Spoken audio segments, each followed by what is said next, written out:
Hello and welcome. I'm Robert Nield. This is my channel, Many Mysteries, One Secret Solution. Please see the trailer for details concerning the full set of videos. This is the fourth video in the series. The subject is Shakespeare's secret author. In 2007, I published a book, Breaking the Shakespeare Codes, which identifies the true author of the works for the first time. It might be surprising to learn that not everyone believes William Shakespeare, the man from Stratford-upon-Avon, wrote the works traditionally attributed to him.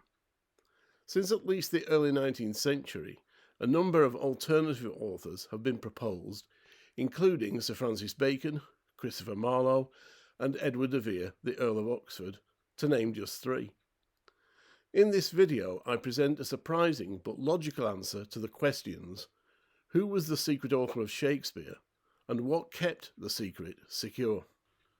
These are the first two pages of the 1623 First Folio edition of Shakespeare's plays. The folio refers to the size of the page. 1623 was the first time that the plays had been put together in book form.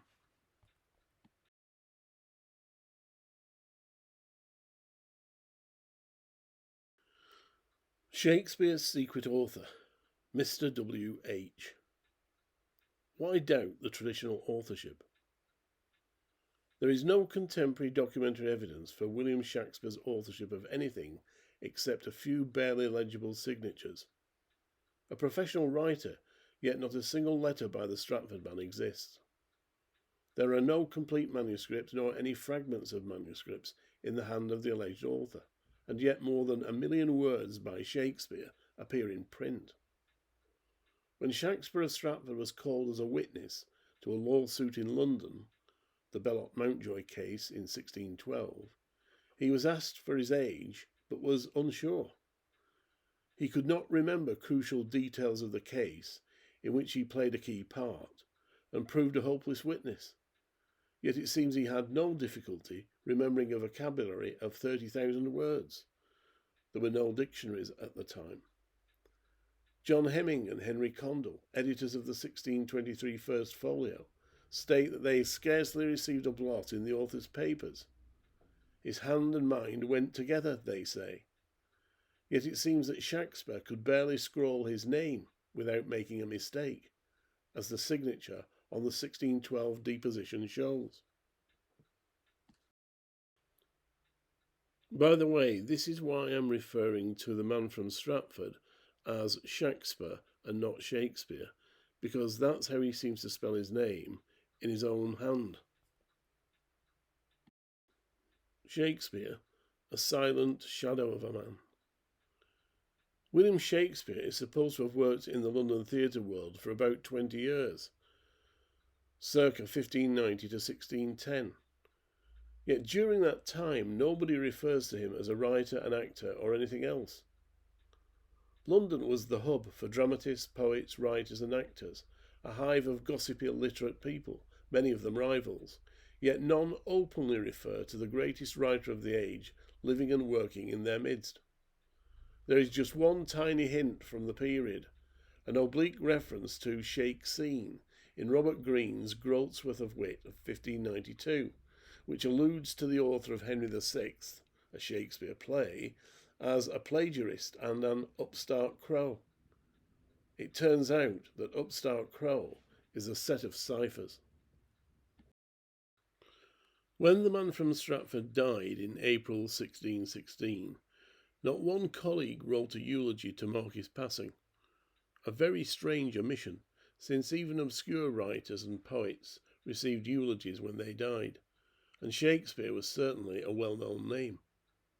7 long years later, in the 1623 folio, the famous dramatist Ben Jonson praised the author as the greatest playwright since the ancient Greeks and Romans. Yet, during Shakespeare's lifetime, Jonson, in common with contemporaries in London and Stratford, had nothing to say, good or bad, about the genius from Warwickshire. Documents show that the bard's plays were shown more frequently at the court of Elizabeth I than any other playwright's work.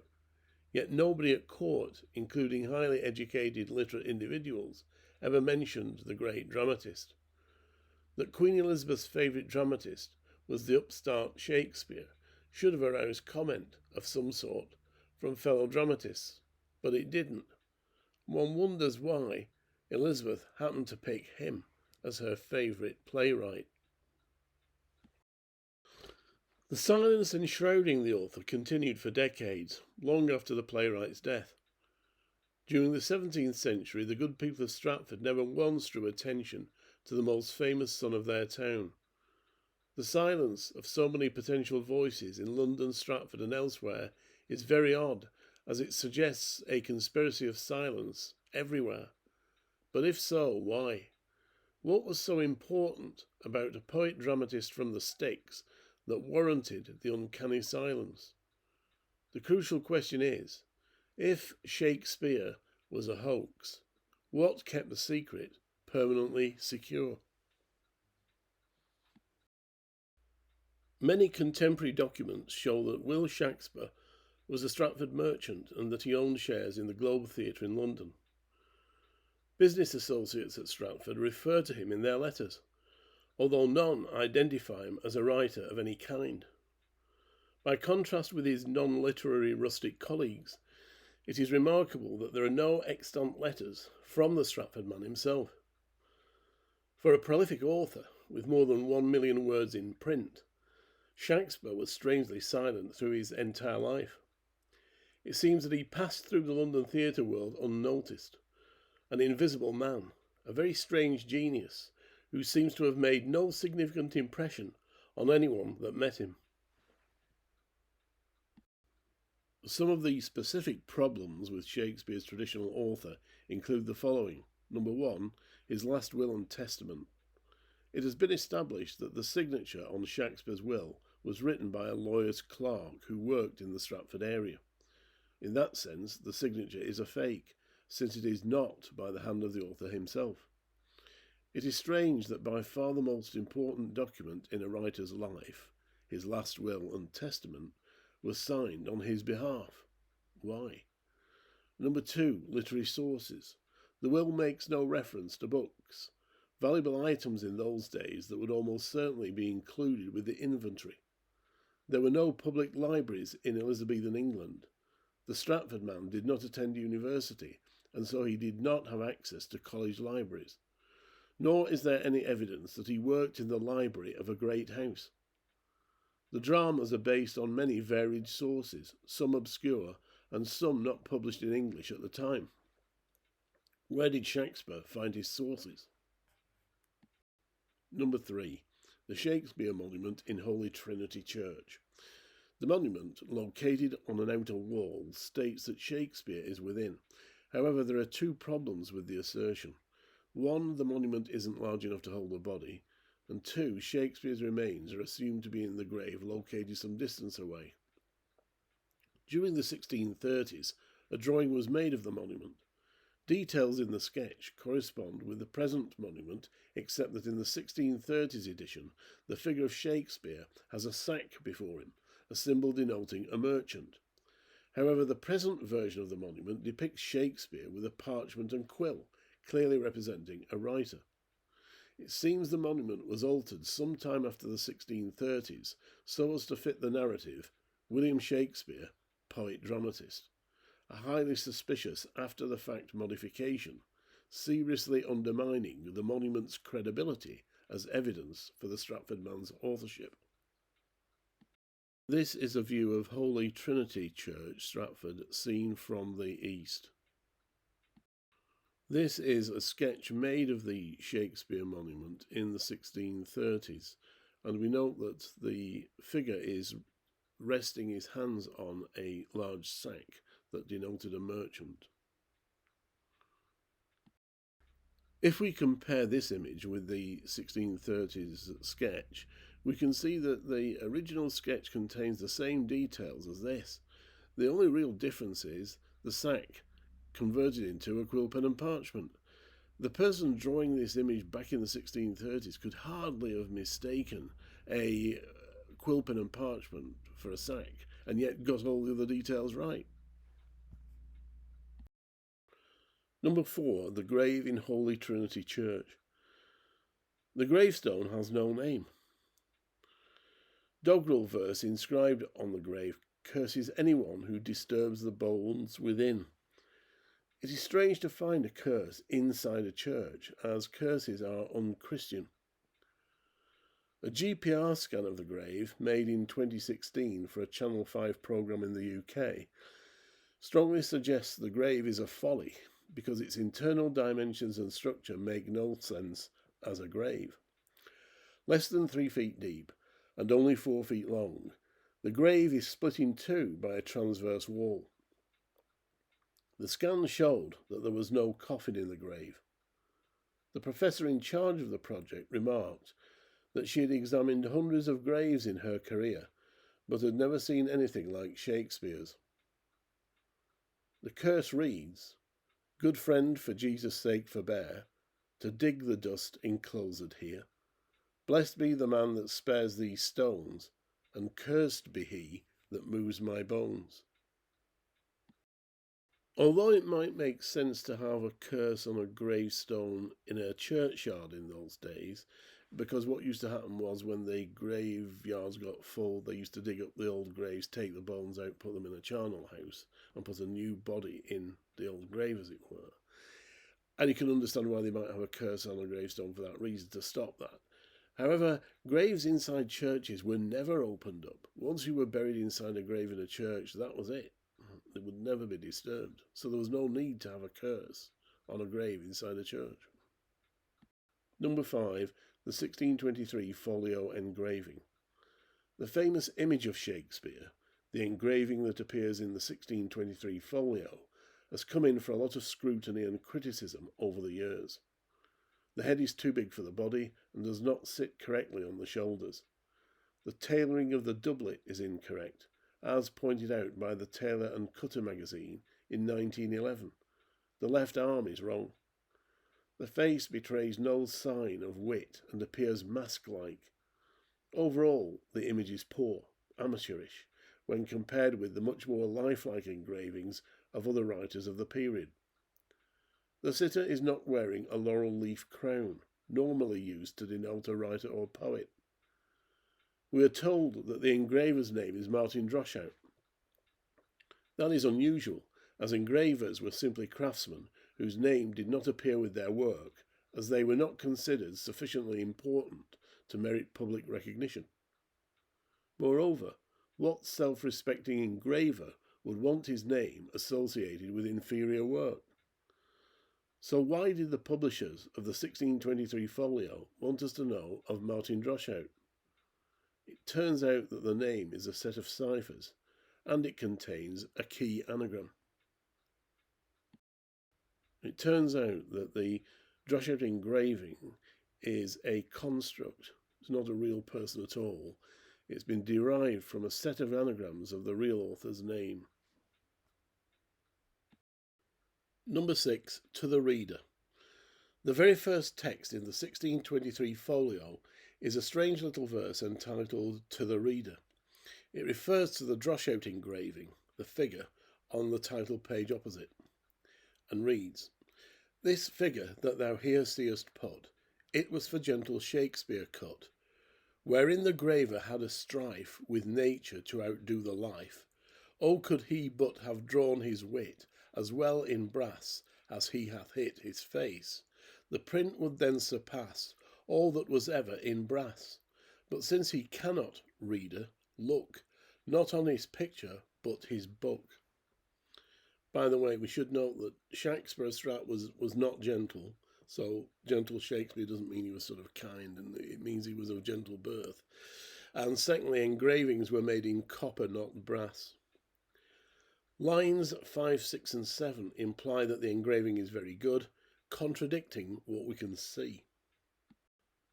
The verse contains a set of non-linear anagrams which indicate that the name Shakespeare is a ruse, an alias hiding the real author's name. Non-linear anagrams consist of interlocked words that form two-dimensional, Scrabble-like structures.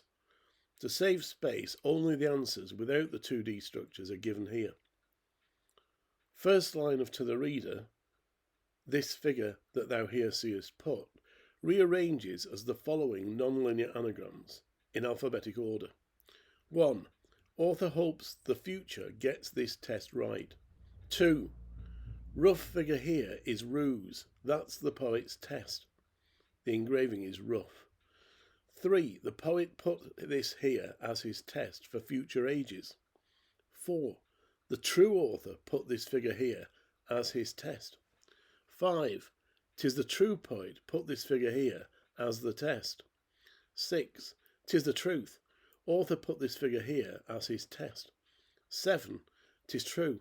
The poet put this figure here as the test. The true author, number 4, and the true poet, number 5, implies Shakespeare is not the name of the true author. There are things clearly wrong with the figure, and that is the test to find them. I should point out that in Elizabethan times, in literature, the idea was the more ideas you could see within a line, the more meanings within it, the cleverer it was deemed to be. So if you could see 3 meanings, that was clever. 6 meanings was very clever. And the same thing applies to anagrams. So the more anagrams you can see within a line, the cleverer that is, as long as these anagrams, of course, are contextually appropriate and not just random. The most important clues are non-linear anagrams in line 2. It was for gentle Shakespeare cut. Non-linear anagram solutions include, number 1, few get test clue, Shakespeare is no author. 2, Shakespeare's title, wrong face put here, that's referring to the Droshky engraving on the page opposite. Number 3, the wrong face, Shakespeare title is ruse. Additional anagrams in line 2 confirm that Shakespeare is not the true dramatist and identify the real author by name. Number 8, Richard II deposition scene and the Essex Rebellion. A rather handsome and dashing young man, Robert Devereux, the Earl of Essex, had long been the brightest star of Elizabeth's court, but fell out of favour with his royal benefactor. He was headstrong and ambitious. She wanted to keep him caged as a pet. On one occasion they almost literally came to blows when the hot-headed Essex drew his sword in front of the Queen. Elizabeth had deprived Essex of a lucrative income from sweet wines, and in 1601 matters came to a head when the unruly Earl and some of his aristocratic cronies staged a rebellion in the capital. The rebellion failed. All but a few of the rebels were executed horribly, and those spared death faced huge fines. The day prior to the rebellion, Shakespeare's Richard II was staged in London. The significance of the play was not lost on the Queen. "Know ye not, I am Richard II," she exclaimed. The play includes a notorious scene in which King Richard is deposed by Henry Bolingbroke, later Henry IV, and it was regarded as sedition to depict the deposition of a monarch on stage, and the authorities knew that the play had been shown so as to engender a seditious atmosphere in the capital. Although the actors who took part were subject to questioning, the author escaped without his name even being mentioned. In circumstances as serious as rebellion, it is very unlikely that a lowly playwright such as Will Shakespeare would escape questioning, let alone a jail term. Yet amazingly, the author of the notorious deposition scene did. Number 9, Macbeth, the cursed Scottish play written for James I. To understand the problems with Macbeth, it is necessary to know that the play was written for James I, James VI of Scotland, in 1606. We need to be aware also of James's fears and dislikes. Macbeth is a psychodrama that plays mind games with the king. James had written a book a few years earlier in which he dismissed the supernatural, the occult, witchcraft, and all such matters as nonsense. This meant that if a dramatist wrote a play for James on those subjects, he could make fun of the topic but could not treat it seriously, as to do so would contradict the king's book. However, the supernatural is the key to the plot in Macbeth, and the famous witches are certainly not comic characters. King James was constantly afraid of assassination. He even went to bed in chainmail in case someone tried to stab him when he was most vulnerable as he slept. In the play, old King Duncan is stabbed to death by Macbeth as he sleeps. From the start, the play's language is violent. Lady Macbeth even talks of dashing out the brains of an infant. James was squeamish and didn't like such language. The king was afraid of swords and daggers in his presence. In that context, we recall Macbeth's famous line, "Is this a dagger which I see before me?" We imagine James cringing in the front row. Macbeth is known as the bloodiest and darkest play in the canon. It is also one of the shortest, as entire scenes are missing. Why would an ordinary dramatist write a play for the king that required such heavy censorship? Indeed, why would an ordinary dramatist, thinking of his future career, include any controversial material in a play for the king? The evidence very strongly suggests that Macbeth's author was deliberately playing mind games with James, something an ordinary dramatist would never dream of doing. The play is calculatedly antagonistic to the king, a bloody tragedy that seems at every turn to have been a none too subtle attempt to wind up James and quite simply get at him by getting inside his mind. Who would dare write such a play and why? Certainly not the man from Stratford, Will Shakespeare. One feels that Macbeth's author used the play to purposely torment the king, not unlike Hamlet's use of the mousetrap. The play's the thing wherein I'll catch the conscience of the king, Hamlet says, except this time the drama is a play on the king's fears. The author of Macbeth cannot have been an ordinary dramatist. Indeed, a clue to his true identity is in the name, a clue that King James, being Scottish, would probably have understood. Number 10. The significance of Hamlet, Prince of Denmark. Hamlet is the most significant single character in the Shakespeare canon. It is said that if the prince is taken out of the play, there is nothing left. So the question is, why was Hamlet so important to his creator? The simplest answer is that the part was a reflection of the author himself. It is a cliché that writers write about themselves, consciously or unconsciously, because that is the person they know best.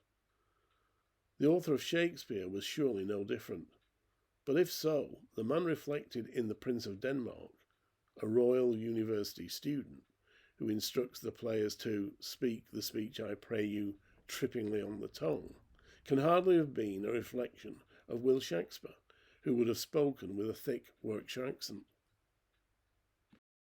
Number 11. Shakespeare's vocabulary. There are two problems with Shakespeare's vocabulary. First, its size.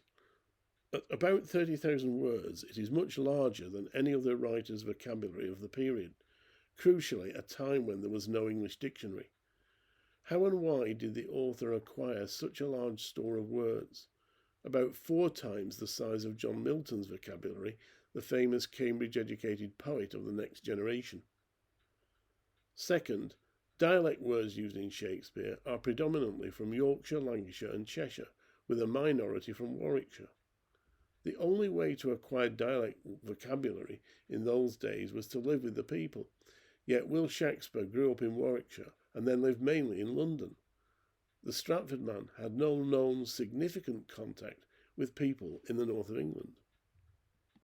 Number 12. Shake-speare, hyphenated name on early published works. On about 50% of the earliest publications, Shakespeare was spelt with a hyphen. There was and is no such hyphenated surname. Codes not only indicate that Shakespeare is joined words, hence the hyphen, but the name consists of puns on Arabic and Italian words. In Arabic, Sheikh is an honorific title meaning chief of a family, tribe or clan, and in Italian, spear, S-P-I-A, means spy. So the joined words Shakespeare pun on chief spy, code name for the spymaster. Until his death in 1590, Sir Francis Walsingham was Elizabeth's famous spy chief.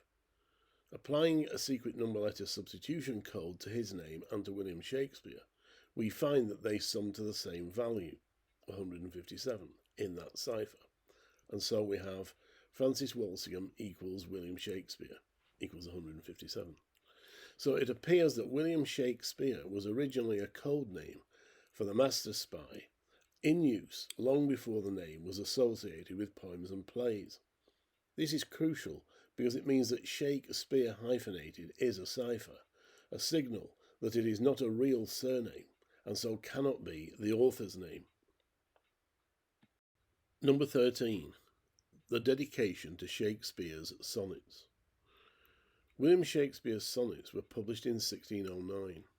The publication included a dedication by Thomas Thorpe, which began, "To the only begetter of these ensuing sonnets, Mr. W.H., all happiness."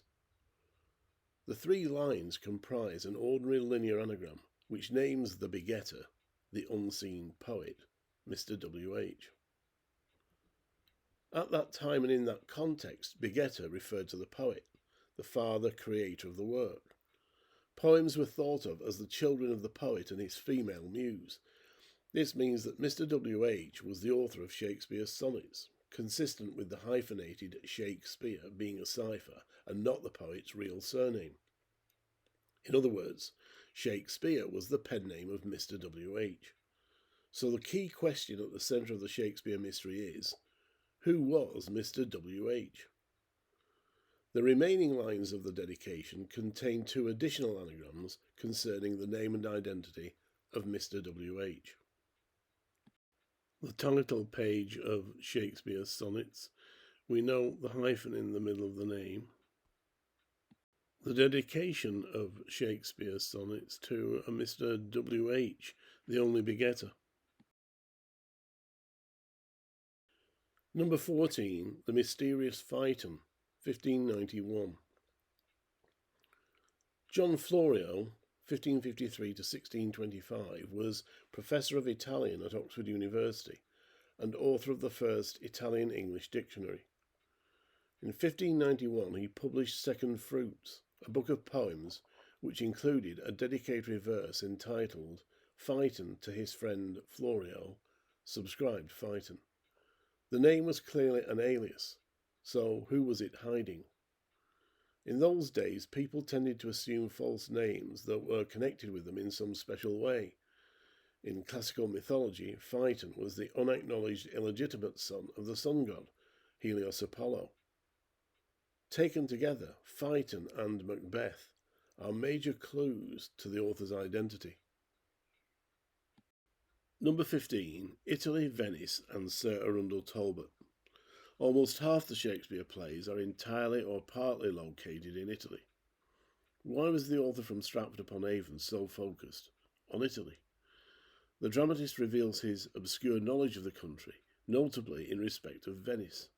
He knows of Gobbo, a small statue unknown to most Italians at the time. He knows of the Rialto and its significance, and has taken the Venetian word zani and transformed it into the English zany. This is Isaac Oliver's miniature of Sir Arundel Talbot, the Gilded Knight. However, the name seems to be false. The miniature is dated May 13, 1596, and was made in Venice. Shakespeare's play, The Merchant of Venice, refers to the sinking of the Andrew, which occurred in summer 1596. So the play was probably written around that time, when Sir Arundel Talbot was living in, or had recently been living in, the city-state. In those days, Venice was the centre of international trade and espionage. Anagrams and codes indicate that Sir Arundel Talbot was a spy and a pseudonym used by Shakespeare's real author. Indeed, we find that Sir Arundel Talbot is a non-linear Scrabble-type anagram of "all are blind to our test," a hint that the name is a joke and that nobody realises it is false. Confirmation that Sir Arundel Talbot was a fictional persona, an alias. Number 16, A Suspicious Death. Will Shakespeare left London around 1610-1612, spending his last few years back at Stratford. Decades later, the vicar at Holy Trinity recounted the story that Shakespeare had a merry meeting with Ben Jonson and Michael Drayton, and that, after a bout of heavy drinking, he died during the night. The strong suspicion is that the Stratford man was murdered to silence him, because he knew too much. He knew the big secret that Shakespeare was hiding, and so, as long as he was alive, he represented a security threat. It is possible, even likely, that once back in Stratford and many miles from London, he felt free to tell of how he was paid handsomely for passing off another man's work as his own. In so doing, he blew the cover of the real author, whose existence was a state secret and treason to make public. Drayton had relatives that lived in the Stratford area, so he had reason to visit the town occasionally. It is possible that on one such occasion, he learned that Shakespeare was boasting about how he made his money. The cat was out of the bag. It is very odd that in 1616, the year Will Shakespeare died, not one colleague, actor, dramatist, poet or writer marked his passing with a eulogy, even though obscure authors received eulogies at the time of their death. Shakespeare was far from obscure in 1616. It seems that either nobody was aware that a famous dramatist had died, or a famous dramatist hadn't died that year. If the vicar's story is true, it is very likely that Drayton and Jonson heard of Shakespeare's demise following their merry meeting and returned to London knowing their mission had been accomplished. Summary.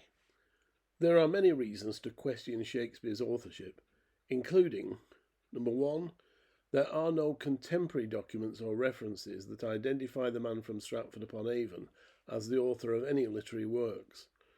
Number 2, on about 50% of the earliest publications, Shake-speare was spelt with a hyphen, a non-existent surname. Implies the author's real name was not Shakespeare. Number 3, Shake-speare sounds too good to be true. It is an unusually appropriate name, as if specially chosen for its dramatic resonance. Number 4, the monument in Holy Trinity has been modified, after the fact, to fit the narrative, Shakespeare, the writer. The monument isn't large enough to hold a body. Number 5, the nameless gravestone and the inappropriate curse. Number 6, the grave's eccentric internal dimensions and structure suggest it's a folly. Number 7, mistakes in and poor quality of the drosh-out engraving. Number 8, why include the name of the engraver, Martin Droshout, in the 1623 folio? Number 9, Shakespeare's huge vocabulary, about 30,000 words, acquired at a time when there was no English dictionary. Number 10, the preponderance of northern dialect words, Yorkshire, Lancashire and Cheshire, in the Shakespeare. Number 11, Shakespeare's inability to recall his age when required to do so in a court of law in 1612. Number 12, Shakespeare's inability to recall key details of the case in which he had played a pivotal role and proved to be a useless witness. Number 13, William Shakespeare's very poor signature on the 1612 deposition. Number 14, a lawyer's clerk signed Shakespeare's will, yet he was supposedly a professional writer. Number 15, no mention of books in his will, even though books were valuable items. Number 16, no eulogies from contemporaries when Shakespeare died in 1616. Number 17, no mention of Shakespeare by the townsfolk of Stratford in the decades after his death.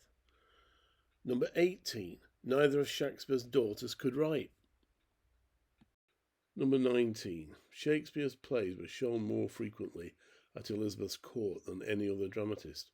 Having the sovereign as patron was extremely prestigious, yet no barbed comments or envious jibes were aimed at the Stratford man by jealous colleagues. Number 20, Shakespeare's Richard II includes an infamous deposition scene regarded as sedition at the time.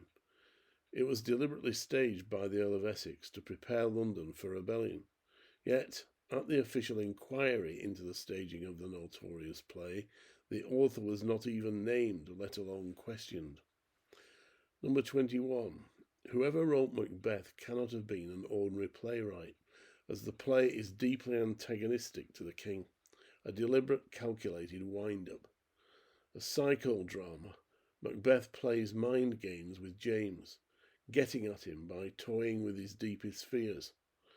The play is short, with entire scenes missing. Why would anything so controversial, requiring censorship, be in a play written for the king? Although Shakespeare seems to have been Elizabeth's favourite playwright, the same cannot be said for King James, who preferred masques to dramas. Number 22. Hamlet, Prince of Denmark, is the most significant role in the Shakespeare canon. Why did the part mean so much to the playwright? The simplest answer is that the Danish prince was in some way a reflection of the author himself. The dramatist put himself centre stage, disguised as Hamlet. The Prince of Denmark can hardly have been a reflection of the lowly writer from Stratford. Number 23. The dedication in Shakespeare's sonnets of 1609 refers to a mysterious Mr. W.H. as the only begetter of the sonnets. It is crucial because in those days the begetter of poetry was the poet. The dedication splits into 3 simple anagrams that both name and identify Mr. W.H. Number 24. To the reader, the very first text in the 1623 folio contains a set of non-linear anagrams, one of which states that the name Shakespeare is a ruse. Anagrams in line 2 name the author of the works. Just as a reminder, here is to the reader, the very first text in the 1623 folio, and line 2 is the key line that contains a number of anagrams that not only tell us that Shakespeare, the name, is a ruse, but also tell us the real name of the author. With regard to the drosh-out engraving on the page opposite, it's immediately obvious there's something very wrong there with the left arm. The right arm's more or less okay, but the left arm is completely wrong. In fact, it's as if the arm is going backwards rather than what a normal left arm would do. So this is one of the mistakes with it that you're meant to spot. This is the frontispiece of Shakespeare's sonnets of 1609, and notice the hyphen in the middle of the name, which means that that is not a surname. This is the dedication to Shakespeare's sonnets by Thomas Thorpe, and it refers to a Mr. W.H. as the only begetter. The begetter in those days meant the poet or author. As mentioned previously, this dedication splits into 3 ordinary type anagrams that not only name Mr. W.H. but also identify him. Conclusion. There are certain pictures of the time which contain clues to the author's identity, in particular the famous procession painting of Elizabeth I, circa 1600 by Robert Peake. This can be seen by Googling it, by the way. The man in question is the unknown Garter Knight in white, positioned immediately in front of the Queen. One might wonder how someone could be of such high status, a Garter Knight right in front of the Queen, and yet unknown. It is noteworthy that above the head of the unknown knight is a spear superposed on a pair of oak trees. Converting the image into words, the simplest solution, with old spelling, is spear the oaks. So it converted what we've seen into a statement, which contains the letters of Shakespeare and rearranges to the non-linear anagram that you can see there. Shakespeare, poet. So we've taken the letters of Shakespeare out of Spear the Oaks, written them vertically, and we find we've OET left over that slides down to the P of Shakespeare to give that solution, Shakespeare, poet. The symbol above the unknown knight's head is an icon that transforms to a non-linear anagram of Shakespeare poet. The knight in green next to the unknown knight is Gilbert Talbot, Earl of Shrewsbury. The Earl of Shrewsbury was the highest ranked earl in the land, hence his position right in front of the Queen, bar one, and that is the Earl of Chester. That was the highest ranked earl in the land. This implies that the unknown knight is the Earl of Chester. Hence, Shakespeare is identified with the unknown Earl of Chester. There are many more clues in that painting. It's very complex and there isn't time to go into it all now in any case, but it will be in a book I'm going to write in the not too distant future. So in this video, I have provided sufficient information with various hints and clues for you to deduce the real identity of Shakespeare's author. If you think you know the answer, and that you know sufficient historical detail as well, you might be able to infer the name of Mr. W.H. Okay, well that's the end of this video, and that's the end of the first section of videos. To find out more, go back to the trailer which explains about series 2, 3 and 4. Thanks for watching. Hope you enjoyed it. As I indicated in the trailer, I published a book a few years ago called Breaking the Shakespeare Codes. This is it. It's a hardback, £20. It's a collectible, therefore, because it's hardback and first edition.